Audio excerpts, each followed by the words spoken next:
last evening for what was reported to be gunshots in the area.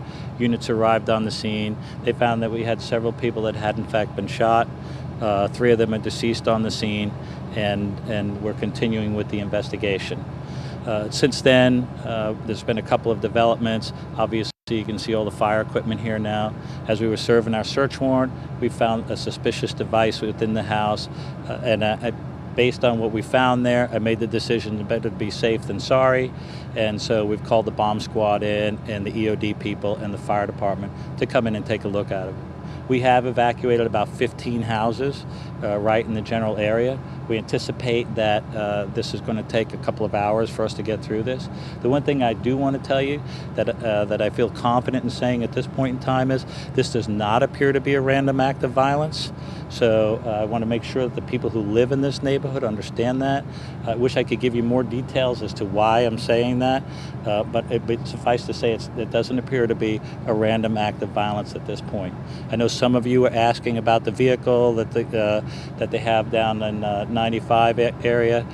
Last night we gave out a lookout for a vehicle of interest to us in relation to this case, and we gave it out to the surrounding law enforcement agencies. I believe that vehicle, or one pretty close to it, has been located, and another jurisdiction is handling that for us. And so the way they're handling it and what they're doing and what they're closing is up to them. We appreciate their help, and so as I have more from that, I will let you know. With that, I'll answer whatever questions you have. I think that kind of brings you up to speed on where we are. Can you tell us about the victims? I can't yet, no. They have genders? I can't, not until the next of kin have been notified. What about the suspect? Can you tell us anything about him? At this point in time, it's still early in the investigation. Again, I can tell you that it's not a random act of violence as far as we're concerned, so there's not much I can tell you at this point in time. I'm hopeful that in the very near future I'm going to be able to give you a lot more. But as you know, with investigations, it takes time to progress through things. And so we're working as quickly as we can, and as soon as I get that information to you, I will. Is there should anyone be concerned at all that this guy or this girl or whoever is at large? And I mean, what would they look for? I mean, we're just basically telling them there's a person at large. I mean, well, I know because of the investigation, but yeah, I would listen. I'm not telling you not to worry or not to be concerned about your neighborhood. What I am telling you is that it doesn't appear to be a random act of violence, and the fact is that I don't feel like anyone else in this neighborhood is in danger. I can tell you that during the night last night, as we were here since about 10:30, 11 o'clock last night, we've gone street by street, house by house, yard by yard, to make sure that there wasn't anyone else injured, there wasn't any other suspects here, and that was long before we had the investigative leads that we have now. So, you know, it's your neighborhood. You know, that's why I'm here. These people live here. Is that why you guys have been out here so long? I mean, we're approaching almost 12 hours now. Is that typical? It is typical in some cases. Obviously, this is a little bit complicated. We have a lot of moving parts in this particular case, but we want to be meticulous about what we do, and it's not only about keeping the neighborhood safe and hopefully ultimately making an arrest. It's about a successful prosecution in the end as well. So you want to make sure that you're paying attention to all the details and doing the things that will stand up long term if we get into a trial environment. Is there a suspect in custody? We do not have a suspect in custody at the moment. Person of interest? We have person of interest. And who called 911? Neighbors? They heard gunshots? Or? I would have to get our PIO to answer specifically who called, but I believe it came in from a neighbor and it reported hearing what they thought was gunshots. And one of the questions we asked her was about where the bodies were located. Could you say, was it inside the house, outside of the house? I cannot. As we move ahead in the investigation, I'll be more than happy to answer that. But at this point in time, where we are, I'm really not at liberty to say, especially given the complications of what we're dealing with right now in terms of having the EOD units here and stuff. So we're just going to have to work through this. It's going to take a little while.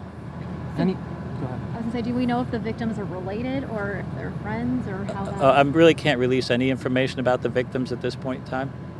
And Tell us about the neighborhood. Has anything like this happened here before? No, this is a very good neighborhood. We're here all the time. We know most of the people that live in this neighborhood. That's one of the reasons why I wanted to come here and just let you know that, again, it doesn't appear to be a random act of violence. You know, I know this kind of stuff can make neighbors a little nervous about things, but I encourage them to go on about their business, and and we'll do the job, and we'll do it to the best of our abilities, as we always do. Can you say what type of car you guys said to be on the lookout for? You were saying that about earlier. You said about a vehicle. Well, we had a vehicle of interest that we put a lookout to the law enforcement agencies around us on, and I'm really not ready to talk about that yet. I'm hoping that within the next couple of hours that I may be able to give you some more information. We've been doing the best that we can to get you information as we're getting it, and protecting the integrity of the investigation. So we're not trying to be elusive with it. It's just important for us because there's a number of things that we have to do to keep focused on the end result. Do you think it's one person responsible too? It might be more than one. Do we have any update on the bomb? Or the suspicious package?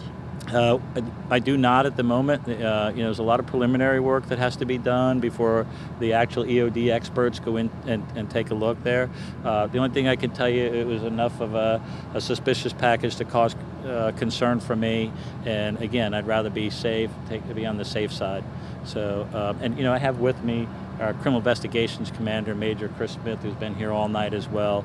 His detectives and crime scene people are doing great work there. And of course, you all know PIO Kristen, who's been out here all night with us as well. So, how long do you guys expect to be out here for? Well, as long as it takes. We're going to be out here till as long as it takes. We get the job done correctly. We make sure everybody's safe and secure, and whatever that takes. So. And people who live beyond the evacuation zone, are they allowed to go back to their house? Or? Yes, if you haven't been contacted by us about an evacuation, you're good to go to get home. And in all likelihood, those that have been evacuated, I would say just a few hours. Appreciate it, Chief. Thank you. Thank you, Chief. Okay.